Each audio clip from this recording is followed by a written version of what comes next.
السلام علیکم ورحمۃ اللہ وبرکاتہ۔ ان الحمد للہ نحمده ونستعینه ونستغفره ونؤمن به ونتوکل علیہ ونعوذ باللہ من شرور انفسنا ومن سیئات اعمالنا من يهده الله فلا مضل له ومن يضلل فلا هادي له وأشهد أن لا إله إلا الله وحده لا شريك له وأشهد أن محمدًا عبده ورسوله صلى الله عليه وسلم. أما بعد فإن خير الحديث كتاب الله وخير الهدي هدي محمد صلى الله عليه وسلم وشر الأمور محدثاتها وكل محدثة بدعة وكل بدعة ضلالة وكل ضلالة في النار. اللهم صل على محمد وعلى آل محمد كما صليت على إبراهيم وعلى آل إبراهيم إنك حميد مجيد. اللهم بارك على محمد وعلى آل محمد كما باركت على إبراهيم وعلى آل إبراهيم إنك حميد مجيد. رب اشرح لي صدري ويسر لي أمري واحلل عقدة من لساني يفقهوا قولي. رب زدني علما. أعوذ بالله السميع العليم من الشيطان الرجيم من همزه ونفخه ونفثه. بسم الله الرحمن الرحيم. فويل للمصلين الذين هم عن صلاتهم ساهون الذين هم يراءون ويمنعون الماعون. ہر قسم کی تعریفات حمد و ثنا اللہ رب العالمین کے واسطے خاص ہیں. انگن لا تعداد بے شمار درود و سلام ہوں امام الانبیاء حبیب کبریا جناب محمد مصطفیٰ صلی اللہ علیہ وسلم کی ذات گرامی پر. بات کا آغاز کرنے سے پہلے میری اللہ رب العالمین سے یہ دعا ہے، پہلے نمبر پہ اللہ رب العالمین ہمیں عقل مند اور غیرت مند حکمران عطا فرمائے کہ جمعہ کا دن ہفتہ میں ایک دن دین کی تبلیغ کے لیے، دین کے معاملات کو سمجھنے کے لیے، لیکن اس کے باوجود ظلم کی انتہا ہے کہ اس دن بجلی کا یہ شارٹ فال اور اس طرح کے معاملات اللہ رب العالمین ہمارے لیے بہترین معاملہ فرمائے. اور مالک سے التجا ہے یہ بات مد نظر رکھتے ہوئے انشاءاللہ العزیز انتہائی توجہ کے ساتھ معاملے کو سننا ہے کہ یہ جو گرمی ہے اس کے بدلے اللہ رب العالمین ہمیں جنت کی ٹھنڈی ہوائیں عطا فرمائے. حضرات محترم، ہم گفتگو کو لے کے چل رہے تھے کہ قرآن کریم میں اور احادیث مبارکہ میں ان بدنصیبوں کا تذکرہ کیا گیا ہے جنہیں اللہ رب العالمین کل قیامت کے دن ساری انسانیت کے سامنے ذلیل و رسوا کریں گے. کچھ افراد کا تذکرہ گزشتہ خطبہ میں کر دیا گیا تھا. آج انشاءاللہ العزیز اس موضوع کو مکمل کرنا ہے. سرور کائنات صلی اللہ علیہ وسلم کی حدیث مبارکہ ہے، بڑی توجہ کے ساتھ بات کو سننا ہے اور اس ارادے اور نیت کے ساتھ انشاءاللہ سننا ہے کہ اگر خدا نہ خواستہ ہم میں سے کسی میں یہ برائی موجود ہو تو آج یہیں پہ بیٹھ کے اللہ سے توبہ طائب کر کے اللہ سے معافی مانگ کے اس برائی کو چھوڑنا ہے، اور اپنے ساتھیوں دوست احباب میں جس میں ان برائیوں میں سے کوئی برائی نظر آئے تو انشاءاللہ انہیں اس کے حوالے سے سمجھانا ہے، بتلانا ہے، سکھلانا ہے. جناب عبداللہ بن مسعود رضی اللہ تعالیٰ عنہ راوی ہیں، مسلم شریف کی حدیث مبارکہ ہے. فرماتے ہیں سرور کائنات صلی اللہ علیہ وسلم نے ارشاد فرمایا، میں کل قیامت کے دن حوض کوثر پہ بیٹھا ہوں گا اور اپنے امتیوں کو جس طرح ہم نے تذکرہ کر لیا ہے ان کے وضو کے اعضاء چمکنے کی وجہ سے پہچان رہا ہوں گا، ان کو بلا رہا ہوں گا اور جام کوثر پلا رہا ہوں گا. سرور کائنات صلی اللہ علیہ وسلم نے فرمایا اسی اثناء میں میرے پاس کچھ لوگ آئیں گے، میں دور سے دیکھ کر انہیں پہچان جاؤں گا کہ یہ میرے امتی ہیں.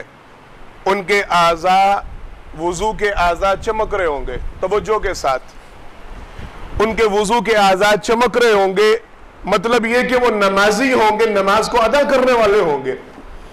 آپ صلی اللہ علیہ وسلم نے فرمایا میں اپنے امتی سمجھ کے انہیں پکاروں گا، بلاؤں گا کہ آؤ آؤ تمہیں جام کوثر پلاؤں۔ فرمایا نبی کریم صلی اللہ علیہ وسلم نے دیکھتے ہی دیکھتے میرے اور ان کے درمیان ایک دیوار حائل کر دی جائے گی، انہیں روک دیا جائے گا۔ اب صلی اللہ علیہ وسلم نے فرمایا میں اللہ رب العالمین سے یہ سوال کروں گا، یا رب اے اللہ یہ میرے امتی ہیں، انہیں مجھ سے کیوں روکا جا رہا ہے، ان کو آنے دیا جائے، میں ان کو جام کوثر پلاؤں۔ سرور کائنات صلی اللہ علیہ وسلم نے ارشاد فرمایا فیقال، آواز آئے گی، ندا آئے گی، وہ اللہ کی طرف سے پکارا جائے گا یا فرشتوں کے ذریعے اعلان کروایا جائے گا، اللہ کے پیغمبر صلی اللہ علیہ وسلم آپ نہیں جانتے انک لا تدری ما احدثوا بعدک او کما قال النبی صلی اللہ علیہ وسلم، اللہ کے پیغمبر صلی اللہ علیہ وسلم آپ نہیں جانتے ان لوگوں نے آپ کے بعد دین میں کیا کچھ پیدا کیا ہے۔ آپ ان کو اپنا امتی سمجھ رہے ہیں، اپنا ساتھی سمجھ رہے ہیں، اپنا جماعتی سمجھ رہے ہیں، آپ نہیں جانتے انہوں نے آپ کے بعد دین میں کیا کیا بدعات پیدا کی ہیں، انک لا تدری ما احدثوا بعدک، انہوں نے کیا کیا دین کے اندر شمولیات اور کیا کیا چیزیں ایڈ کر رکھی تھی۔ اس بنا پر اللہ رب العالمین نے آج ان کے درمیان اور آپ کے درمیان دیوار کو حائل کر دیا ہے۔ سرور کائنات صلی اللہ علیہ وسلم نے فرمایا فرشتے آئیں گے، انہیں گھسیٹ کر اونڈے منہ جہنم کا ایندھن بنا دیں گے۔ حضرات محترم، میں نے خصوصاً آج کے دن کے حوالے سے اس بات کو پہلے نمبر میں رکھا ہے، وہ افراد جو دین کے اندر بدعات کا آغاز کرتے ہیں، ایسی باتوں کو ایڈ کرتے ہیں جو کہ نہ قرآن میں ملتی ہیں نہ حدیث میں۔ بڑی آسان سی بات ہے، سمجھنے کی بات ہے۔ ہمارا دین توجہ کے ساتھ، بڑی توجہ کے ساتھ عقیدہ کے حوالے سے، ایمان کے حوالے سے، اعمال کے حوالے سے ضروری ترین معاملہ ہے۔ ہمارا دین بنیادی طور پر صرف دو چیزوں پر قائم ہے، ایک ہے اللہ کی کتاب اور ایک ہے اللہ کے رسول صلی اللہ علیہ وسلم کی سنت۔ ہم کلمہ پڑھتے ہیں، میں تھوڑا سا اپنے موضوع سے ہٹ کے اس معاملے کو سمجھانے کے لیے ایک طرف نکل رہا ہوں، انشاءاللہ واپس آتے ہیں۔ ہم جب کلمہ پڑھتے ہیں ہم صرف دو ہستیوں کا تذکرہ پڑھتے ہیں، لا الہ الا اللہ محمد رسول اللہ صلی اللہ علیہ وسلم، اشہد ان لا الہ الا اللہ و اشہد ان محمد عبدہ و رسولہ، اللہ کا اور اللہ کے رسول صلی اللہ علیہ وسلم کا، صرف ان دو ہستیوں کا تذکرہ ہم پڑھتے ہیں۔ یہی ہمارے دین کی اساس ہے، یہی ہمارے دین کی بنیاد ہے۔ سرور کائنات صلی اللہ علیہ وسلم نے ارشاد فرمایا تھا میں تمہارے درمیان دو چیزیں چھوڑ کے جا رہا ہوں، ترکت فیکم امرین، آسان حدیث، صرف دو چیزیں، کسی تیسری چیز کا تذکرہ، کسی فقہ کا تذکرہ، کسی امام کا تذکرہ، کسی مفتی کے فتوے کا تذکرہ، کسی امام کے قول کا تذکرہ، کہیں ہے کوئی بات نہیں۔ ترکت فیکم امرین لن تضلوا ما تمسکتم بہما کتاب اللہ و سنت رسول، فرمایا دو چیزیں تمہارے درمیان چھوڑ کے جا رہا ہوں، ایک اللہ کی کتاب ہے، ایک اللہ کے رسول صلی اللہ علیہ وسلم کی سنت ہے۔ جب تک ان دونوں کو تھامے رکھو گے گمراہ نہیں ہو سکتے، بھٹک نہیں سکتے، رستے سے ہٹ نہیں سکتے۔ کیا مطلب؟ ہمارا پورا دین صرف ان دو چیزوں پہ قائم ہے، ایک اللہ کی کتاب ہے، ایک اللہ کے رسول صلی اللہ علیہ وسلم کا فرمان ہے، سنت ہے، حدیث ہے۔ جو یہاں سے ملے گا وہ دین ہے، جو یہاں سے نہیں ملے گا وہ دین نہیں ہو سکتا۔ یہ سادہ سا قاعدہ۔ اب کسی بھی عمل کو بنیاد بنا لیں بغیر کسی اختلاف کے، کوئی مسئلے کی میں نہیں، آج تک میں نے نہیں آپ کو دعوت دی کہ نہیں آپ اپنے نام کے ساتھ اہل حدیث ضرور لکھوا کے جائیں، وہابی بن کے جائیں، میں نہیں کہتا آپ اپنے نام کے ساتھ دیوبندی کا لیبل لگا، بریلوی نہیں، کوئی مسئلہ اٹھائیں، کوئی معاملہ اٹھائیں، ان دو چیزوں پہ پرکھ لیں، نہ میری بات نہ آپ کی بات ہے صرف اللہ کی اور اللہ کے رسول صلی اللہ علیہ وسلم کی، جو ہمارا دین ہے، جو ہماری اساس ہے، جو ہماری اگر تو معاملہ کتاب اللہ اور سنت رسول اللہ صلی اللہ علیہ وسلم میں ملتا ہے اس کا مطلب ہے وہ دین ہے۔ اگر معاملہ نہ اللہ کی کتاب میں ملتا ہے نہ رسول صلی اللہ علیہ وسلم کے سنت میں ملتا ہے، وہ چاہے اہل حدیثوں کا امام کیوں نہ ہو، کوئی بہت بڑا مفتی کیوں نہ ہو، کوئی بہت بڑا قائد کیوں نہ ہو، جو بات اللہ کی کتاب میں نہیں، اللہ کے رسول صلی اللہ علیہ وسلم کے فرمان، وہ دین ہے ہی نہیں۔ کہنے والا جتنا مرضی پڑا، اس کا احترام، عقیدت اپنی جگہ پہ، لیکن ہم اس کی بات کو دین ماننے کو تیار نہیں، ہم اس کی بات کو اہمیت دینے کو تیار نہیں۔ کیوں؟ دین اللہ کی کتاب اور اللہ کے رسول صلی اللہ علیہ وسلم کے فرمان کا نام۔ میں یہ بات پتہ کیوں سمجھا رہا ہوں؟ رات کیا کچھ ہوا ہمارے اپنے شہروں میں، ہمارے علاقوں میں، ہمارے گھروں میں، ہمارے گرد و نواح میں، کیا کچھ کیا گیا، کتنے نعرے لگائے گئے، کتنی نعتیں پڑھی گئی، کتنی عبادتیں کی گئیں، وہ 12 رکعت یا 100 رکعت، ہر رکعت کے اندر قل ہو اللہ کا پڑھنا، وہ ساری رات عبادت کرنا، آج کے دن کا روزہ رکھنا۔ میں نے نہیں تھا چھیڑنا، لیکن مجھے کل کے اندر بڑے کال، بڑے میسج کہ بتلا دے جی، بڑا ہی سننے کو مل رہا ہے، حدیثوں کے حوالے باقاعدہ دیے جا رہے ہیں من گڑت۔ نیچے ایک وہ ٹرینڈ چل نکلا ہے نا، کسی نے، سب کو پتا ہے، کسی کے پاس کہاں اتنا ٹائم ہے کہ بخاری کھول کے دیکھیں کہ بخاری میں ہے، مسلم میں ہے، بس وہ ویسے ہی ساتھ ایڈ کر دیتے ہیں، یہ جی بخاری کی حدیث ہے کوئی بھی نہیں، مسلم کی حدیث ہے کوئی بھی نہیں، صرف خود لیبل لگا کے ساتھ چپکا کے۔ بڑی فضیلت ہے آج کے روزے کی، بڑی فضیلت ہے آج کی رات عبادت کی، بڑی فضیلت ہے آج کی رات، یہ کچھ ہو جانا، وہ کچھ ہو جانا۔ میں چند ایک باتیں صرف سمجھانے کی غرض سے اور توجہ کے ساتھ اس لیے سننا ہے، یہ آپ نے دلیل کے طور پہ اپنے دماغ میں یاد رکھنی ہے اور آگے سنانی ہے سب کے، انشاءاللہ آگے بیان کرنا، یہ ہمارا فریضہ ہے۔ پہلی بات، اور آج کے حوالے سے جو کچھ کیا گیا اور آج کے دن کے حوالے سے، ہمارا دین کس زبان میں آیا ہے؟ عربی زبان میں۔ سرور کائنات صلی اللہ علیہ وسلم کی زبان مبارکہ عربی تھی، قرآن کریم عربی زبان میں نازل ہوا، ہمیں دین ملتا ہے عربی زبان سے۔ اس کا مطلب یہ ہے ہمارے دین کی جو بات بھی ہمیں ملے گی اس کا پیچھے عربی میں ماخذ ضرور ہوگا جہاں سے اس کو اخذ کیا جائے۔ یہ جو کل کی رات گزری ہے، بڑے دکھ اور افسوس کے ساتھ بڑی دفعہ یہ سمجھانا پڑتا ہے، اس رات کا نام ہی نہیں ملتا۔ آپ نے دیکھا ہے اشتہارات چھپتے ہیں، ٹی وی پہ ایڈ چلتے ہیں، اعلانات کیے جاتے ہیں، فضائل بھی بیان کیے جاتے ہیں، سوشل میڈیا بہت ایکٹیو ہے، اوپر بڑا سا لکھا ہوتا ہے شب برات کی فضیلت۔ آپ ان سے یہ سوال کریں، یہ جو آپ دین میں ایک نئی عبادت شامل کر رہے ہیں، اس کا نام دین میں کہاں ہے؟ ہم فضیلت کی بات تو بعد میں کریں گے نا، ہم فضائل تو بعد میں دیکھیں گے ملتے ہیں نہیں ملتے، اس کا نام کہاں پہ ملتا ہے، اس کی حقیقت کہاں پہ ملتی؟ شب فارسی زبان کا لفظ ہے، برات عربی زبان کا، یہ عربی اور فارسی کو جوڑ کے آپ کون سا دین بنا رہے ہیں جس کی حقیقت عربی زبان میں ہے ہی نہیں، جس کا کوئی نام ہی نہیں، جس کا نام نہ اس کا وجود ہوتا ہے، جس کا سرے سے نام ہی نہیں، آپ اس کو دین کا حصہ بنا رہے ہیں۔ شب برات کہیں پہ ڈھونڈیے گا کوئی نام ہی نہیں ملتا، کوئی تصور ہی نہیں ملتا، پھر کس بات میں لوگوں کو لگایا ہوا ہے، کیوں لوگوں کو بہکار ہے؟ آگے چل رہے ہیں، میں نے بیان کیا ہے، یہ قرآن میں ماخذ ملے گا، یہ حدیث سے ملے گا، یہ ہمارا دین۔ ان سے پوچھیں کہ جی قرآن کریم میں کہیں پہ اس کا تذکرہ ملتا ہے؟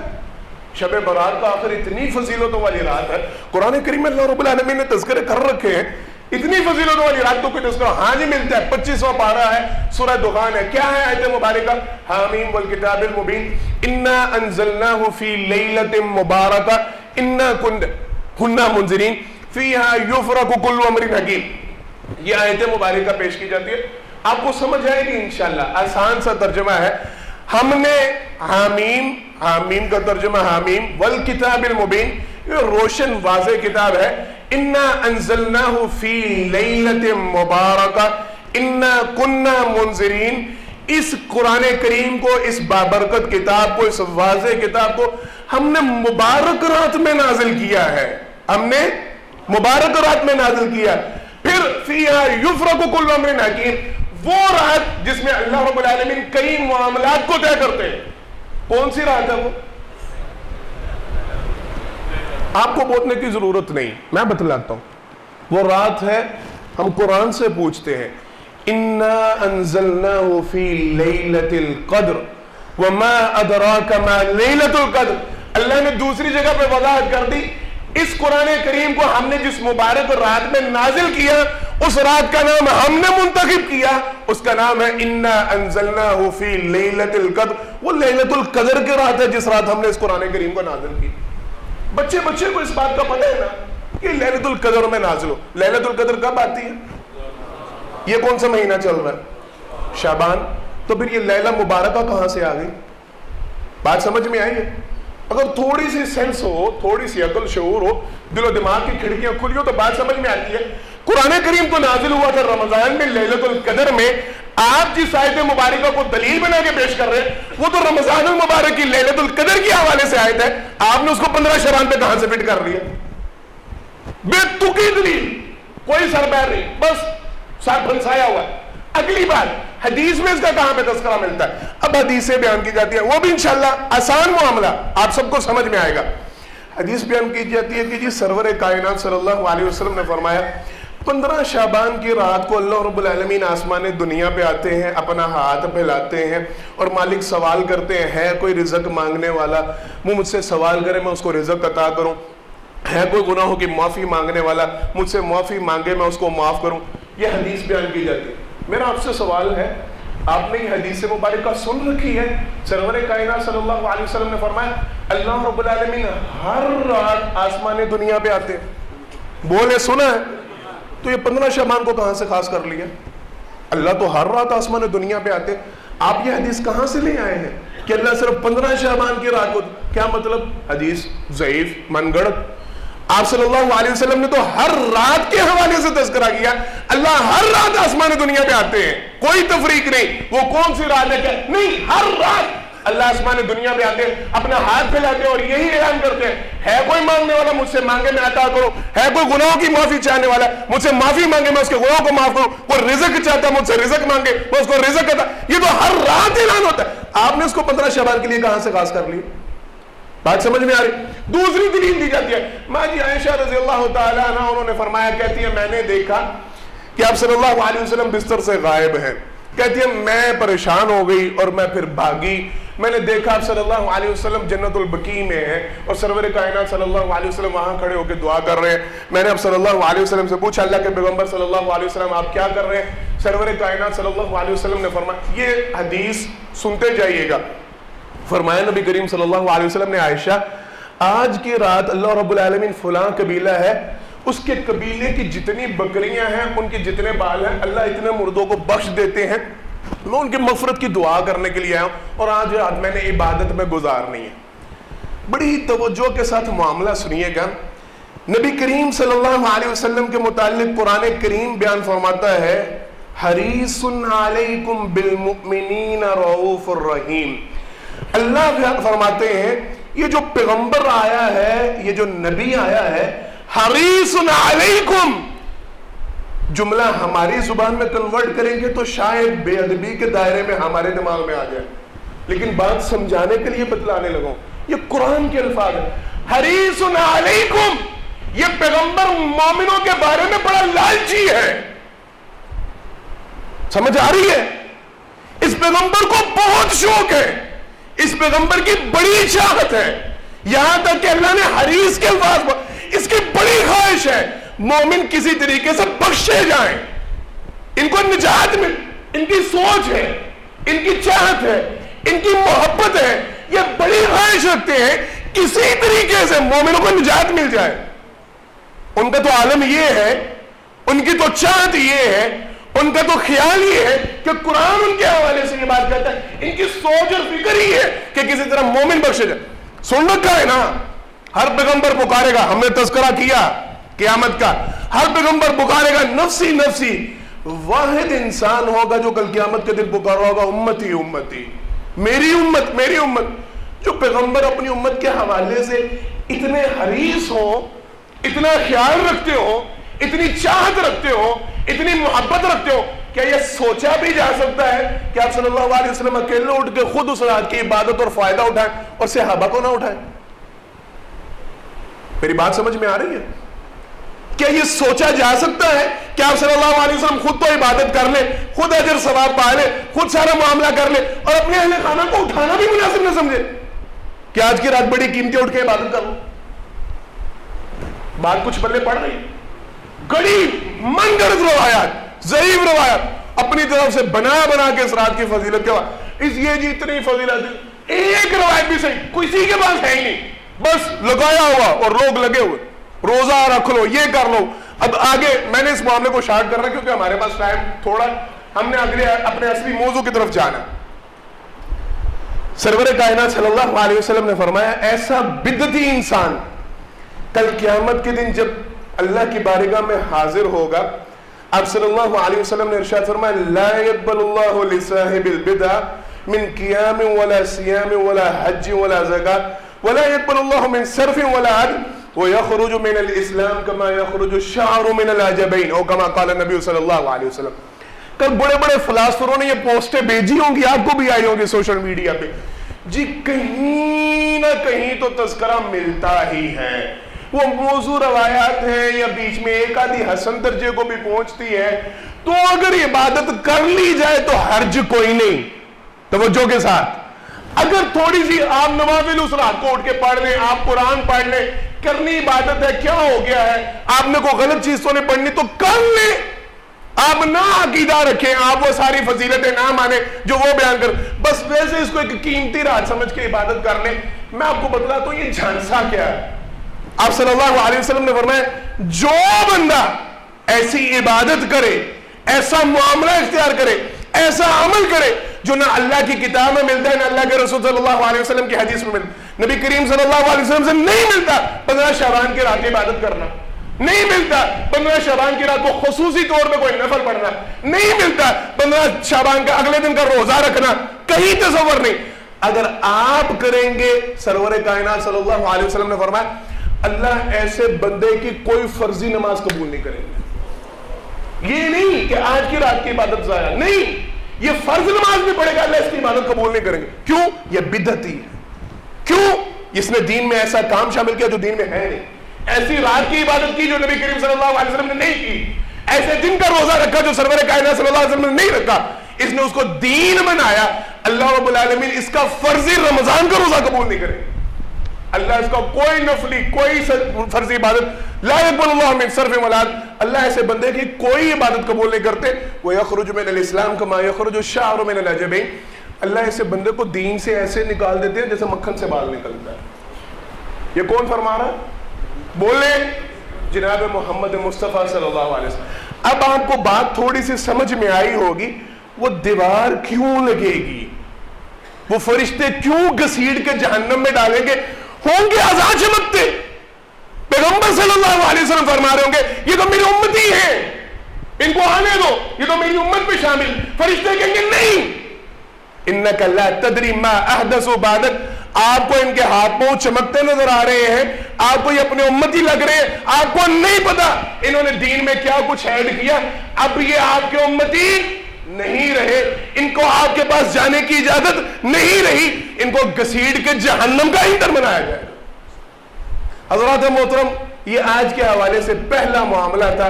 کل قیامت کے دن ایسے افراد کو سرور کائنات صلی اللہ علیہ وسلم کے قریب نہیں پھٹکنے دیا جائے گا، ان کو اندھے منہ گھسیڑ کے جہنم کا ایندھن بنایا جائے گا، جو دین میں اضافہ کرتے ہیں، دین میں ایسے معاملات کو شامل کرتے ہیں جو دین کا حصہ نہیں۔ اللہ کے لیے میں التجا کرتا ہوں بغیر کسی مسئلے کی تعصب کے اپنے اعمال کا ضرور جائزہ لیا کریں۔ جو بات ہم کر رہے ہیں، جس چیز کو ہم فضیلت بیان کر رہے ہیں، بڑا نیک کام سمجھ کے کر رہے ہیں، بڑی اس کے حوالے سے بڑا کچھ ہو رہا ہے، بڑا کچھ سن رہے ہیں، سنا رہے ہیں، اللہ کے لیے دیکھا کریں۔ عقل آپ کے پاس ہے، دماغ آپ کے پاس ہے، شعور آپ کے پاس ہے، خود دیکھا پرکھا کریں کیا یہ قرآن میں ملتا ہے، کیا یہ حدیث میں ملتا ہے، اس کا کسی جگہ پہ ثبوت ہے، اگر ہے تو الحمدللہ پھر ہم سارے ماننے کو تیار ہیں، اگر نہیں تو وہ دین نہیں، ایسا عمل قطعا نہیں کرنا۔ اگلی بات، اگلا معاملہ، اس کے حوالے سے ایک چھوٹی سی بات میں نے کرنی تھی، وقت نہیں ہے، میں پھر سناتا چلا جاؤں، وضاحت کرتا چلا جاؤں۔ اللہ کے لیے اس رات کے حوالے سے کسی بھی معاملے میں تعاون بھی نہ کیا کرے۔ یہ بڑا ہی سوال ہر سال ہوتا ہے کہ جی نہیں وہ ہمسائے ہیں، وہ پریشان کرتے ہیں، ہم نہیں یہ شب برات مناتے، لیکن وہ ساتھ والے جی وہ پوڑا بیچ دیتے ہیں، وہ قتل میں آ جاتے ہیں، آپ کو پتا ہے کہ جی اب پھر وہ ہمسائیگی رکھنی ہوتی ہے، رشتہ داری۔ میں یہ کہا کرتا ہوں اللہ کے لیے اس بات کو سوچے سمجھے، آپ حق پہ ہیں، آپ حق پہ ہیں، آپ جانتے ہیں یہ معاملہ درست نہیں، یہ کام ٹھیک نہیں، اس کے باوجود اگر ایک غلط بندہ آپ کے گھر میں غلط چیز بھیج رہا ہے، وہ یہ جرت کر رہا ہے کہ غلط ہونے کے باوجود آپ کو غلطی پہ اکسا رہا ہے، آپ صحیح ہو کے اس کو صحیح کام پہ کیوں نہیں لگاتے؟ بات سمجھ رہے ہیں؟ آپ درست ہیں، آپ کو پتا ہے کہ کھانا جائز نہیں، یہ درست کام نہیں، یہ بدعت کے زمرے میں آتا ہے، آپ خاموش ہو جاتے ہیں کہ نہیں جی اب ہمسائے ہیں کیا کریں، نہیں، اگر اس میں اتنی جرت ہے کہ وہ غلطی پہ ہونے کے باوجود اتنی جرت، آپ کیوں نہیں اس کا منہ روکتے کہ بھائی نہیں، ہمارے پیغمبر سے ثابت نہیں، قرآن میں ثابت نہیں، حدیث میں ثابت نہیں، ہم ایسی چیزوں کو گھر میں داخل نہیں کرتے، ہم ایسے اللہ کے لیے یہ طریقہ اپنائیں، لوگوں کو روکنے کی کوشش کریں، رنگ میں رنگے نہ جائیں۔ یہ بیٹیوں کے گھروں میں اسی نہیں منتے، ایسی بھابی ہونے ہیں، پر وہ تیاں نے کہا باقی ہوتی ساریاں نندا دیورانیاں جٹھانیاں انہوں والوں شبرات آنی اسی کیوں نہ بھیجیے، بڑا لگتا ہے انہوں چول گئے، شرم کی بات اور ڈوم مرنے کی بات۔ یہ ہم لوگوں میں معاملے چل رہے ہیں، ہم مانتے نہیں، لیکن گھر والوں کے لیے دکانوں پر رش ہم نے بھی لگایا ہوا، بچے ہمارے بھی پٹاخے چلا رہے ہیں۔ نہیں، یہ معاملہ اللہ کے لیے درست نہیں۔ تعاونوا علی البر والتقوی ولا تعاونوا علی الاثم والعدوان، نیکی کے کام میں تعاون کرنا، برائی کے کام میں شامل نہیں ہونا، کوئی ایسی ایکٹیویٹی نہیں کرنی، کوئی ایسا معاملہ نہیں کرنا، نہ کھائیں گے قطرمہ مر نہیں جائیں گے انشاءاللہ، ایک دن نہیں پوڑا ملے گا، کچھ فرق نہیں پڑے گا، سارا سال بھی نہیں کھاتے تو آپ بھی نہ کھائیں، قطعاً ایسی دکانوں پہ نہ جائیں نہ رش لگیں تاکہ اس کام کو رواج نہ ملے، یہ کام عروج نہ پکڑے، پتہ لگے کہ ہم لوگ اس سے نفرت کرتے ہیں، ہم جس چیز کو دین میں جگہ نہیں ملتی ہم اسے جگہ دینے کے لیے تیار نہیں۔ اگلا معاملہ سرور کائنات صلی اللہ علیہ وسلم کی حدیث مبارکہ ابن ماجہ میں یہ حدیث مبارکہ موجود ہے۔ سرور کائنات صلی اللہ علیہ وسلم نے ارشاد فرمایا من قام رجل سمعته ورئاء، آپ صلی اللہ علیہ وسلم نے فرمایا جو بندہ کسی دوسرے بندے کی وجہ سے ایسے مقام پہ کھڑا ہو جہاں پہ وہ لوگوں کو سنانا اور دکھانا چاہ رہا ہو، لوگوں کو اپنا کوئی معاملہ سنانا چاہ رہا ہے یا دکھانا چاہ رہا ہے، فرمایا نبی کریم صلی اللہ علیہ وسلم نے کام اللہ رب العالمین اس بندے کو مقام سمعتوں ورجالا یوم القیامہ او کما قال نبی صلی اللہ علیہ وسلم، فرمایا نبی کریم صلی اللہ علیہ وسلم نے اللہ رب العالمین کل قیامت کے دن ساری انسانیت کے سامنے اس بندے کو ایسی جگہ پہ کھڑا کریں گے جہاں پہ اللہ پوری انسانیت کو دکھائیں گے یہ ہے وہ بندہ جو لوگوں کو دکھلانے کے لیے اور سنانے کے لیے عمل کرتا تھا، یہ ہے وہ بندہ جس کی نیت اللہ کو راضی کرنا نہیں ہوتا تھا، لوگوں کی خوشنودی ہوتا تھا۔ اللہ سارے پیغمبروں کے سامنے، انبیاء کے سامنے، صدیقین کے سامنے، شہداء کے سامنے، صالحین کے سامنے، صحابہ کرام رضوان اللہ علیہم اجمعین کے سامنے، سب نیکوکاروں کے سامنے اس بندے کو بلائیں گے، کھڑا کر کے کہیں گے یہ بندہ بڑا نیک نظر آتا تھا، یہ بندہ بڑی عبادت کرتا تھا، بڑا حاجی نمازی تھا، بڑا صدقہ و خیرات کرتا تھا، بڑی سخاوت کرتا تھا، بڑا جہاد کرتا تھا، بڑا متقی بندہ پھرتا تھا، بڑا مقرر تھا، بڑا خطیب تھا۔ آج اللہ رب العالمین تم سارے لوگوں کو یہ بات بتلاتی ہے یہ بندہ میں اللہ کے لیے کام نہیں کرتا تھا، صرف تم لوگوں کو سنانے کے لیے کام کرتا تھا، لہٰذا آج اللہ نے ساری انسانیت کو سنا دیا ہے، اس کی جو خواہش تھی اللہ نے آج پوری کر دی، اللہ نے ساروں کو دکھلا دیا یہ تم لوگوں کے لیے عمل کرتا تھا، میں اللہ کے لیے عمل نہیں کرتا تھا۔ اللہ اکبر۔ سرور کائنات صلی اللہ علیہ وسلم کی حدیث مبارکہ سن رکھی ہوگی، میں نے صرف اشارہ کرنا اور آگے چلنا۔ سرور کائنات صلی اللہ علیہ وسلم نے فرمایا کل قیامت کے دن جہنم میں سب سے پہلے جو گرائے جانے والے افراد ہوں گے وہ ایک شہید ہوگا، ایک سخی ہوگا اور ایک عالم ہوگا۔ فرمایا یہ تین بندے ہوں گے انتہائی معتبر، لوگوں کے سامنے انتہائی عزت و وقار رکھنے والے، بڑی شان اور مقام اور مرتبہ رکھنے والے، اپنی جان اللہ کے راستے میں قربان کر دی، اپنا مال اللہ کے راستے میں قربان کر دی، ساری زندگی دین کی خدمت کرتے وقف کر دی، ساری زندگی تبلیغ میں گزار دی، بڑا پیارا قرآن پڑھ کے لوگوں کو سناتا تھا۔ سرور کائنات صلی اللہ علیہ وسلم نے فرمایا معذرت کے ساتھ صرف سمجھانے کی غرض سے بات کر رہا ہوں، کسی زانی کو نہیں بلایا جائے گا، کسی ڈاکو ڈکیت کو نہیں بلایا جائے گا، کسی قاتل کو نہیں بلایا جائے گا، سود خور کو نہیں بلایا جائے گا، پہلے ان کو بلایا جائے گا۔ اللہ رب العالمین سب سے پہلے جہنم میں ان لوگوں کو گرائیں گے۔ وجہ کیا ہوگی؟ تم نے شہادت کے درجے کو پہنچے، اپنی جان قربان کر دی، میرے لیے نہیں، اللہ کے لیے نہیں، صرف لوگوں کو دکھلانے کے لیے، لوگوں کو تم نے دکھلا دیا، آج تمہارا ٹھکانہ جہنم ہے، تمہارے لیے اللہ کے پاس کوئی مقام نہیں۔ لوگوں کو دکھلانے کے لیے روپیہ پیسہ دیا، میری نیم پلیٹ لگ جائے گی مسجد کے باہر، وہ فلاں ہسپتال کے باہر وہ چندہ دینے والوں میں میرا نام بھی آ جائے گا کہ جی یہ حاجی صاحب ماشاءاللہ بڑا ڈونیٹ کرتے ہیں، بڑا ان کا تعاون، میرا بھی نام پکارا جائے، میرا بھی نام لیا جائے، میری بھی چطاہٹ چلے، مجھے بھی عہدہ ملے، یہی باتیں ہوتی ہیں نا پیچھے۔ اللہ رب العالمین ایسے سخی کو سب سے پہلے جہنم میں گرا، ایسا عالم لوگوں کے سامنے بڑی تعریف چاہتا ہے، کیسی تو بڑا شان، میں نے پھٹے اکھاڑ، میں نے یہ کر دیا، میں نے طے کرے، کیا فائدہ؟ کل قیامت کے دن اللہ سب سے پہلے جہنم کا ایندھن بنائے گا، سرور کائنات صلی اللہ علیہ وسلم کی حدیث مبارک، آپ صلی اللہ علیہ وسلم نے، ہم قیامت کی بات کر رہے ہیں نا، قیامت کا نقشہ کھینچا. فرمایا نبی کریم صلی اللہ علیہ وسلم نے ایسا بندہ اللہ کی بارگاہ میں آئے گا، اپنے نیکیوں کے ڈھیر لے کے آئے گا، بڑی بڑی نیکی، بڑا پیارا قرآن پڑھتا تھا، شاندار پڑھتا تھا، بڑی پیاری نماز پڑھتا تھا، اتنی لمبی نماز پڑھتا تھا، اخیر کر دیتا تھا، ہر سال 2 دفعہ تو ضرور عمرے پہ جاتا تھا. یہ باتیں سمجھانے کی غرض سے کر رہا ہوں. پھر اللہ رب العالمین کے سامنے آئے گا، مالک کیا فرمائیں گے؟ تم نے جن لوگوں کے لیے عمل کیا جا کے ان سے اپنا اجر مانگو. جن لوگوں کے لیے نیکی کی تھی جا کے ان سے کہو مجھے نیکی کا اجر دے. اللہ فرمائیں گے میں اللہ کے پاس تمہارے لیے کوئی اجر نہیں، کوئی ثواب نہیں، تمہاری کسی نیکی کا کوئی بدلہ نہیں.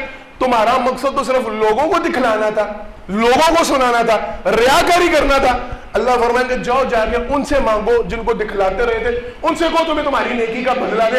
اگر وہ کوئی اجر دیتے ہیں تو دے دیتے ہیں، اللہ کے پاس تمہارے لیے کوئی اجر نہیں. حضرات محترم، یہ دوسرے نمبر پہ وہ بدترین انسان ہوگا جسے اللہ کل قیامت کے دن پوری انسانیت کے سامنے ذلیل و رسوا کرے گا. پوری انسانیت کے سامنے اللہ رب العالمین ایسے بندے کو دکھائیں گے جو لوگوں کو دکھلانے کے لیے عمل کرتا تھا. اللہ سب کو سنائیں گے کہ تم لوگوں کے لیے عمل کرتا تھا، اللہ کے ہاں اس کے لیے کوئی اجر نہیں. ایسے بندے کا ٹھکانہ اللہ نے جہنم بنا رکھا ہے، اسے جہنم کے گڑھے میں گرایا جائے گا. اگلا معاملہ، سرور کائنات صلی اللہ علیہ وسلم کی حدیث مبارکہ، آپ صلی اللہ علیہ وسلم نے فرمایا، جناب ابو ہریرہ راوی ہیں، بہت کم یہ حدیث سننے کو ملتی ہے. فرمایا مسلم شریف کی حدیث مبارکہ، آپ صلی اللہ علیہ وسلم نے فرمایا ثلاثۃ لا یکلمہم اللہ ولا ینظر الیہم ولا یزکیہم، لا یکلمہم اللہ یوم القیامہ ولا ینظر الیہم ولا یزکیہم ولہم عذاب علیم. فرمایا 3 قسم کے افراد ہیں جنہیں کل قیامت کے دن اللہ رب العالمین جن سے بات کرنا گوارا نہیں کریں گے. ان کا حساب کتاب لینا، ان کے ساتھ معاملہ طے کرنا، ان کو ان کی نیکیاں یا برائیاں دکھانا، ان کے لیے مغفرت کا اعلان کرنا، ان کے لیے خوشنودی کا اعلان کرنا بڑی دور کی باتیں. یہ انتہائی نفرت کا مقام ہوتا ہے. ہم کہتے ہیں نا یار وہ فلاں بندہ میری نظر میں اتنا گر چکا ہے، میں اس سے بات کرنا مناسب نہیں سمجھتا. سمجھتے ہیں نا اس کیفیت کو؟ اللہ کے ہاں یہ اتنے ناپسندیدہ، اتنے برے افراد، لا یکلمہم اللہ، کل قیامت کے دن اللہ ان سے منہ لگائے گا. ہماری زبان بات کرنا مناسب نہیں سمجھتے، گفتگو کرنا مناسب، ولا ینظر الیہم، بات کرنا دور کی بات ہے، اللہ ان کی طرف دیکھنا پسند نہیں کریں گے. کس کے ہاتھ میں ہوں گے سارے فیصلے؟ بولے اللہ کے ہاتھ میں. جنت کس نے دینی ہے؟ اللہ نے. جہنم سے کس نے بچانا ہے؟ اللہ نے. جو اللہ دیکھنا پسند نہیں کر رہے، جو اللہ بات کرنا پسند نہیں کر رہے، وہ کہیں گے اچھا نہیں اس نے پڑھا تو کلمہ ہی ہے تو ٹھیک ہی، پھر بھی کبھی نیکی کر لیتا تھا، کبھی چھوڑ دیتا تھا، کبھی یہ تھا کبھی وہ تھا، جانے دے. ہوگا یہ معاملہ. اللہ جس سے بات کرنا مناسب نہیں سمجھ رہے، اللہ جس کو دیکھنا پسند نہیں کر رہے، ولا یزکیہم، جس کے اعمال کا اللہ تزکیہ پسند نہیں کر رہے، دنیا کے اندر اللہ نے اعلان کر رکھا وَلَهُمْ عَذَابٌ عَلِيمٌ، اس کے لیے دردناک عذاب ہے. وہ جنت میں کیسے جائے گا؟ وہ نجات کیسے؟ کون ہے 3 افراد؟ اللہ اکبر. سرور کائنات صلی اللہ علیہ وسلم نے فرمایا، مسلم شریف کی حدیث، پہلے نمبر پہ وہ بندہ ہے، فرمایا نبی کریم صلی اللہ علیہ وسلم نے، جس کے پاس پانی ہو اور وہ ایسے رستے میں سفر کر رہا ہے جہاں پہ مزید پانی نہیں مل رہا. میں بات سمجھاتا ہوں. آپ بس میں بیٹھے ہیں، حدیث میں آپ صلی اللہ علیہ وسلم نے جنگل کا، کسی ویران جگہ کا، سنسان جگہ کا حوالہ دیا. ہمارے دور میں یوں سمجھ لیں آپ گاڑی میں سفر کر رہے ہیں، ٹرین میں سفر کر رہے ہیں، کہیں بھی ہیں، آپ کے پاس پانی کی بوتل ہے، باقی کے پاس نہیں. فرمایا سرور کائنات صلی اللہ علیہ وسلم نے، مسافر کو پانی کی ضرورت ہو، اس کے پاس پانی موجود ہو، لیکن یہ پانی کو ہاتھ نہ لگانے دے، کہ اس بندے کو پانی نہ دے، کل قیامت کے دن اللہ ایسے بندے کی طرف دیکھنا گوارا نہیں کرے گا. بات سمجھ رہے ہیں؟ اصل نقطے کی طرف اگر آئے نا، تھوڑا سا ڈیپلی سوچے تو اللہ کی قسم دل و دماغ کی کھڑکیاں کھلتی ہیں. اللہ رب العالمین اپنے بندوں کے حوالے سے اس قدر محبت رکھتے ہیں، ان بندوں کا آپس میں اتنا پیار چاہتے ہیں، مسلمان کو مسلمان کا اتنا خیر خواہ سمجھتے ہیں کہ اگر کوئی مسلمان کسی دوسرے مسلمان کو پانی نہ دے، اللہ اس مسلمان کی طرف دیکھنا گوارا نہیں کرتا. یہ ہے حقیقت، یہ ہے اصل نقطہ. جو بندہ پانی دینے سے انکار کر دے، اللہ رب العالمین اس کو دیکھنا پسند، اس سے بات کرنا مناسب نہیں سمجھ. ہم مسلمانوں پہ کیا کیا ظلم و ستم ڈال رہے ہیں، کتنے حق مار رہے ہیں، کتنے ڈاکے ڈال رہے ہیں، کیا ہمارا رویہ اور کیا ہمارا برتاؤ، یہ گھر میں جا کے ذرا سوچیے. سرور کائنات صلی اللہ علیہ وسلم نے فرمایا ایسا بندہ جو کسی مسافر کو پانی نہ دے، اس کے پاس پانی موجود ہو، کل اللہ رب العالمین کی بارگاہ میں آئے گا، مالک اس بندے کی طرف دیکھنا مناسب نہیں، بات کرنا گوارا ہے. سرور کائنات صلی اللہ علیہ وسلم نے فرمایا دوسرے نمبر پہ وہ بندہ، اللہ اکبر، آپ صلی اللہ علیہ وسلم نے فرمایا جو کسی حکمران کا ساتھ دیتا ہے، بات آنے لگی ہے، چبھنے لگی ہے، جو کسی حکمران کا ساتھ دیتا ہے صرف اپنے مالی مفاد کے لیے، دنیاوی فائدے کے لیے، اس کو پتہ ہوتا ہے یہ بندہ ہے کرپٹ، بندہ ہے ڈکیت، بندہ ہے چور، یہ جیل کی سلاخوں میں بیٹھ کے الیکشن جیتتا ہے. وہ ہے پاکستان میں، بولے ہیں آپ کے ملک میں ہوا، جیل کے اندر بند بندے الیکشن جیتے ہیں. میئر کراچی ابھی جو بنا جیل کے اندر سے جیت کے نکلا تھا. یہ بندہ ہے غلط، بندہ ہے کرپٹ، بندہ ہے چور، بندہ ہے ظالم، لیکن صرف اپنے مالی اور دنیاوی فائدے کے لیے اس کا ساتھ دیتا ہے. سرور کائنات صلی اللہ علیہ وسلم نے فرمایا جب تک اس کو فائدہ ملتا ہے تب تک اس جماعت میں، اس پارٹی میں، اس بندے کے ساتھ لگا رہتا ہے. جب اس کا فائدہ ختم ہوتا ہے جماعت بدل لیتا ہے، پھر ساتھ ختم. آپ صلی اللہ علیہ وسلم نے فرمایا یہ بندہ کل قیامت کے دن آئے گا، اللہ رب العالمین اس کی طرف دیکھنا مناسب نہیں سمجھے گا، اس سے بات کرنا اللہ رب العالمین گوارا نہیں. دوسری حدیث میں یہیں پہ ساتھ ملا دوں، جناب عبداللہ بن خباب رضی اللہ تعالیٰ، یہ توجہ کے ساتھ سنیے گا، معاملے کو صرف سر سے گزاریے گا نہیں، ہر بندہ شامل ہے، مجھ سمیت ہم سارے رگڑے جا رہے ہیں، کیونکہ ماشاءاللہ ہمارا ملک ایسا ہے، سیاسی دلچسپی ہم سب کو بڑی ہے. حدیث مبارکہ جناب عبداللہ بن خباب رضی اللہ تعالیٰ راوی ہیں، کہتے ہیں ہم نبی کریم صلی اللہ علیہ وسلم کے دروازے پہ بیٹھے تھے، آپ صلی اللہ علیہ وسلم گھر سے باہر نکلے، ہمیں کہا اسمعوا، سنو. ہم نے کہا سمیعنا. اللہ کے پیغمبر صلی اللہ علیہ وسلم ہم سننے کے لیے تیار بیٹھے. آپ صلی اللہ علیہ وسلم نے پھر پکارا اسمعوا، سنو. کہا اللہ کے پیغمبر صلی اللہ علیہ وسلم ہم سن رہے ہیں. پھر فرمایا یہ توجہ دلوانا تھا، یہ احساس دلوانا تھا کہ بات کتنی قیمتی ہے. تیسری دفعہ پکارا سنو. کہا اللہ کے پیغمبر صلی اللہ علیہ وسلم ہم سن رہے ہیں. آپ صلی اللہ علیہ وسلم نے فرمایا یاد رکھو میرے بعد ایسے حکمران آئیں گے جو جھوٹے ہوں گے، مکار ہوں گے اور ظالم ہوں گے. آپ صلی اللہ علیہ وسلم کی حدیث کے الفاظ فرمایا لا تصدقوا ما لا کذبہم، ان کے جھوٹ کے اوپر سچ کی تصدیق کرنے نہ بیٹھنا. تمہیں پتا ہوگا یہ جھوٹ بک رہا ہے، یہ بکواس کر رہا ہے، یہ فراڈ کر رہا ہے، لوگوں کے سامنے دلیلیں نہ دیتے پھرنا اور نہیں ساڈا لیڈر سچا ہے اور تمہیں نہیں پتا، اے بھی تسی لگے ہو گل سچی کر رہے ہیں. ہو رہا ہے یہ معاملہ، بولے وہ وہاں پہ بیٹھے ہیں. میں نے بڑی دفعہ یہ بات سمجھا ہے، وہ کسی علاقے میں تقریر کر کے جا رہا ہے، وہ کہیں پہ بکواس کر کے جا رہا ہے، ہم یہاں پہ کھپ مر رہے ہیں. انہیں صحیح گل کی ہے، وہ تمہیں پتا نہیں انہیں کڈا زبردست بیان جاری کیتا، صحیح کہہ رہے ہیں. حدیث کے الفاظ سرور کائنات صلی اللہ علیہ وسلم نے فرمایا ان کے جھوٹ کی تصدیق نہ کرتے پھرنا، دلیلیں نہ دیتے پھرنا لوگوں کے سامنے. وَلَا تَعَاوَنُوا عَلَىٰ ظُلْمِهِمْ، فرمایا ان کے ظلم کے اوپر تعاون نہ کرتے پھرنا، لوگوں کو اکساتے نہ پھرنا، نہیں بڑا چنگا بندہ ہے، بڑی چنگی پارٹی ہے اور تسی ٹھیک ہے ہو رہا ہے، صحیح ہو جائے گا سارا کچھ، اور نہیں کرپشن نہیں اونج رولا پایا چل رہا ہے. ان کے ظلم کے اوپر تعاون نہ کرنا. کیوں؟ آپ صلی اللہ علیہ وسلم نے فرمایا کل قیامت کے دن ایسا بندہ جب میں محمد صلی اللہ علیہ وسلم حوض کوثر پہ بیٹھا ہوں گا، ایسا بندہ میرے پاس آنے کی کوشش کرے گا، فرشتے اسے گھسیٹ کے لے جائیں گے، اسے میرے پاس آنے کی اجازت نہیں دی جائے گی، اسے جامع کوثر نہیں پلایا جائے گا. چل رہا ہے سارا معاملہ. سرور کائنات صلی اللہ علیہ وسلم کی دوسری حدیث مبارکہ اور بات انشاءاللہ ختم، ٹائم ہمارا مکمل ہو گیا. سرور کائنات صلی اللہ علیہ وسلم نے ایک دوسری روایت میں جن تین کا تذکرہ کیا وہ تین کیا تھے؟ آپ صلی اللہ علیہ وسلم نے فرمایا المسبل، جو بندہ اپنی شلوار کو ٹخنوں سے نیچے لٹکاتا ہے، اللہ رب العالمین کل قیامت کے دن اس کی طرف دیکھنا گوارا نہیں کرے، اس سے بات کرنا پسند نہیں کرے. یہ تکبر کی علامت. ہمارے ہاں بڑے نوجوان کہتے ہیں نہیں جی نہیں ہمارے اندر تکبر نہیں، ریاکاری نہیں، کوئی ویسا معاملہ نہیں، بس فیشن چل رہا ہے اور ویسے پتا نہیں اللہ کے لیے نہیں. سرور کائنات صلی اللہ علیہ وسلم نے فرمایا شلوار کا جتنا حصہ ٹخنے سے نیچے ہوگا اللہ رب العالمین اتنے حصے کو جہنم کی آگ میں جلائیں گے. وہاں پہ تذکرہ نہیں ملتا کہ تکبر کی وجہ سے نہیں. سرور کائنات صلی اللہ علیہ وسلم نے اسے انتہائی ناپسند سمجھا. وہ آپ فیشن کے لیے لٹکا رہے ہیں، کسی معاملے کے لیے لٹکا رہے ہیں، اس کی اسلام میں اجازت نہیں. 3 افراد آپ صلی اللہ علیہ وسلم نے فرمایا جس کی شلوار ٹخنوں سے نیچے لٹک رہی ہوگی اللہ نہ اس کی طرف قیامت کے دن دیکھیں گے نہ اس سے بات کریں گے. فرمایا آکل والدین، وہ بندہ جو اپنے ماں باپ کا نافرمان ہے اللہ رب العالمین اس بندے کے ساتھ نہ گفتگو کرنا پسند کریں گے نہ اللہ رب العالمین اس کی طرف دیکھنا گوارا کریں.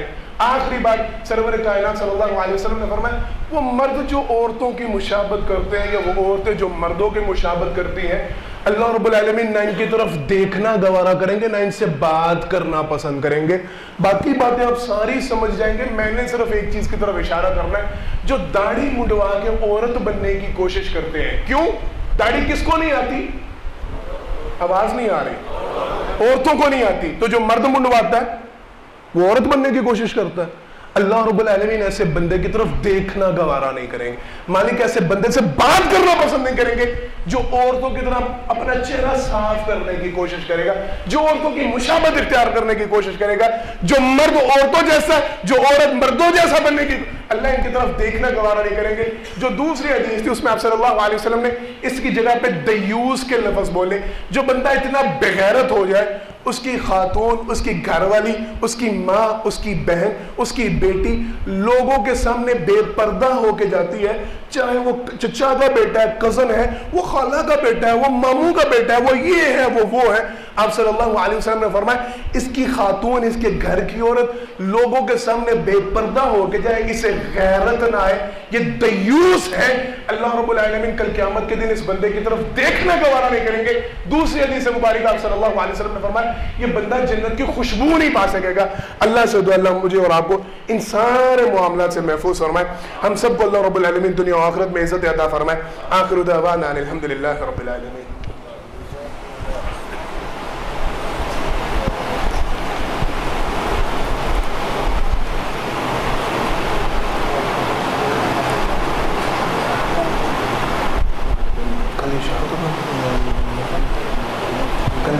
تو بعد مغرب تو بعد پکی لگے گا.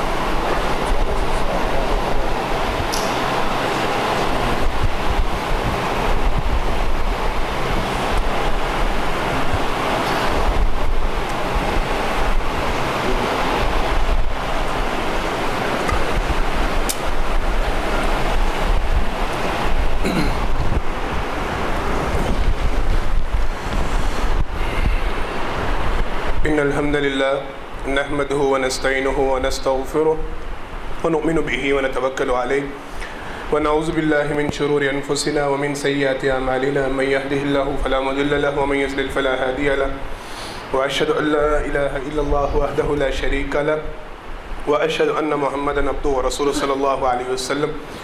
حضرات محترم، پہلے خطبہ جمعہ میں اللہ کی توفیق سے اس حوالے سے بات کی گئی ہے وہ بد نصیب افراد جنہیں اللہ رب العالمین کل قیامت کے دن ساری انسانیت کے سامنے ذلیل و رسوا کریں گے. اللہ رب العالمین ہم سب کو ایسے افراد سے محفوظ فرمائے. سرور کائنات صلی اللہ علیہ وسلم نے فرمایا پہلے نمبر پہ وہ بندہ جو دین کے اندر ایسی بات ایجاد کرتا ہے، ایسی بدعت لے کے آتا ہے جو قرآن کا حصہ نہیں، آپ صلی اللہ علیہ وسلم کی سنت کا حصہ نہیں، دین کا حصہ نہیں، لیکن اس کو دین بنا کے لوگوں کے سامنے پیش کرتا ہے، ایسا بندہ کل اللہ رب العالمین کی بارگاہ میں آئے گا. اللہ رب العالمین اس کی طرف نہ دیکھنا گوارا کریں گے نہ اس سے بات کرنا پسند کریں گے. اس کا ٹھکانہ جہنم ہے. یہ نبی کریم صلی اللہ علیہ وسلم کے پاس جانے کی کوشش کرے گا، اس کے اور آپ صلی اللہ علیہ وسلم کے درمیان دیوار حائل کر دی جائے گی، فرشتے اسے گھسیٹ کر جہنم کا ایندھن بنا دیں گے. دوسرے نمبر پہ آپ صلی اللہ علیہ وسلم نے فرمایا وہ افراد جو آپ فرمایا حدیث مبارکہ کے الفاظ ہیں جو دین کے اندر ایک تو بدعت اختیار کرتے ہیں، دوسرا معاملہ آپ صلی اللہ علیہ وسلم نے فرمایا جو بندہ اپنے شلوار کو ٹخنوں سے نیچے لٹکاتا ہے، ماں باپ کی نافرمانی کرتا ہے، دیوس ہے، اپنی عورتوں کو، گھر کی خواتین کو لوگوں کے سامنے بے پردہ حالت میں پیش کرتا ہے، یا پھر ایسا بندہ جس کے پاس پانی موجود ہو، اپنے ساتھی مسافروں کو پانی ان کو ضرورت ہو، ان کو پانی مہیا نہ کرے۔ آپ صلی اللہ علیہ وسلم نے فرمایا یہ سارے وہ بد نصیب افراد ہیں، اللہ رب العالمین کی بارگاہ میں کل افراد یہ آئیں گے، مالک ان لوگوں کے ساتھ بات کرنا مناسب نہیں کریں گے، اللہ رب العالمین ان کی طرف دیکھنا مناسب نہیں سمجھیں گے، ان کے لیے اللہ رب العالمین نے عذاب علیم تیار کر رکھا ہے، ان کا ٹھکانہ اللہ رب العالمین نے جہنم بنایا۔ پھر آپ صلی اللہ علیہ وسلم نے فرمایا وہ بندہ جو ریاکاری کے لیے عمل کرتا ہے، لوگوں کو دکھلانے کے لیے، سنانے کے لیے عمل کرتا ہے، سرور کائنات صلی اللہ علیہ وسلم نے فرمایا ایسے بندے کو اللہ رب العالمین کل قیامت کے دن ساری انسانیت کے سامنے دکھلائیں گے، بتلائیں گے کہ یہ ہے وہ بندہ جو لوگوں کو دکھلانے کے لیے عمل کرتا تھا، لوگوں کو دکھلانے کے لیے، سنانے کے لیے، لوگوں کو سنانے کے لیے کام کرتا تھا۔ اللہ رب العالمین اسے ساری دنیا کے سامنے ذلیل و رسوا کر کے جہنم کا ایندھن بنائیں گے۔ اور آخر میں ایسا بندہ جو حکمرانوں کا ساتھ صرف اپنے فائدے کے لیے دیتا ہے، وہ نہیں دیکھتا کہ یہ ملک کے لیے، یہ دین کے لیے خیر خواہ ہیں، بہتر ہیں یا نہیں ہے، صرف اپنے سورسز، اپنے معاملات، اپنے مفادات حاصل کرنے کے لیے ساتھ دیتا ہے، ان کے جھوٹ کو سچ کہتا پھرتا ہے، ان کے ظلم کے ساتھ تعاون کرتا ہے۔ آپ صلی اللہ علیہ وسلم نے فرمایا کل قیامت کے دن یہ بندہ آئے گا، اللہ نہ اس کی طرف دیکھنا گوارا کریں گے، نہ مالک اس کے ساتھ گفتگو کرنا پسند کریں گے، اس کا ٹھکانہ جہنم اللہ رب العالمین نے بنا رکھا ہے۔ حضرات محترم کوشش کریں، اگر ہم میں یہ اعمال اللہ نہ کرے موجود ہیں، آج ہی اللہ رب العالمین سے توبہ طائب کریں اور آئندہ کے لیے عہد کر لیں انشاءاللہ ہم اپنے اندر سے ان بیماریوں کو، ان گناہوں کو ختم کریں گے۔ جن دو صحابہ میں ساتھیوں میں یہ گناہ موجود ہے ان کو سمجھائیں، ان کو لازمی بتلائیں، یہ میرا اور آپ کا فریضہ ہے۔ اللہ رب العالمین سے دعا ہے مالک مجھے اور آپ کو جو کہا جو اس پر عمل کرنے کی توفیق عطا فرمائے۔ کل کے حوالے سے اعلان ہے، کل انشاءاللہ العزیز جامعہ مسجد اول اہل حدیث، وہاں پر عشاء کی نماز کے بعد انشاءاللہ العزیز میرا درس ہے۔ سارے ساتھیوں سے گزارش ہے، جگہ کیا ہے وہ کس مقام پہ؟ مال روڈ، اقبال روڈ پہ جی مسجد ہے، اول مسجد، وہاں پہ انشاءاللہ العزیز کل عشاء کی نماز کے بعد درس ہوگا۔ سارے ساتھیوں سے گزارش ہے جن کے پاس فرصت ہو وہ ضرور وہاں پہ پہنچے اور اللہ رب العالمین سے فائدے کی دعا کریں۔ مالک سے دعا ہے اللہ رب العالمین ہماری ساری پریشانیاں دور فرمائے، ہمارے سارے بیماروں کو اللہ مکمل شفا کاملہ عاجلہ عطا فرمائے، ہمارے ملک پاکستان پہ اللہ رحم فرمائے، اس ملک کے حالات کو اللہ بہترین بنائے، اس ملک کے جتنے دشمن ہیں جہاں بھی ہیں، جس روپ میں بھی ہیں، اگر ان کے نصیبے میں ہدایت ہے اللہ انہیں ہدایت عطا فرمائے، اگر ان کے نصیبے میں ہدایت نہیں اللہ انہیں خود غارت فرمائے، تباہ و برباد فرمائے۔ مسلمانوں کی ساری حاجات اللہ رب العالمین پوری فرمائے۔ جن جن ساتھیوں نے دعا کے لیے کہ اللہ سب کی ساری دعاؤں کو قبول و منظور فرمائے۔ بارک اللہ لنا ولکم فی القرآن العظیم ونفعنا وإیاکم بالآیات والذکر الحکیم انہ تعالی جبار کریم ملک بر رؤوف رحیم سبحان ربک رب العزة عما یصفون وسلام علی المرسلین والحمد للہ رب العالمین۔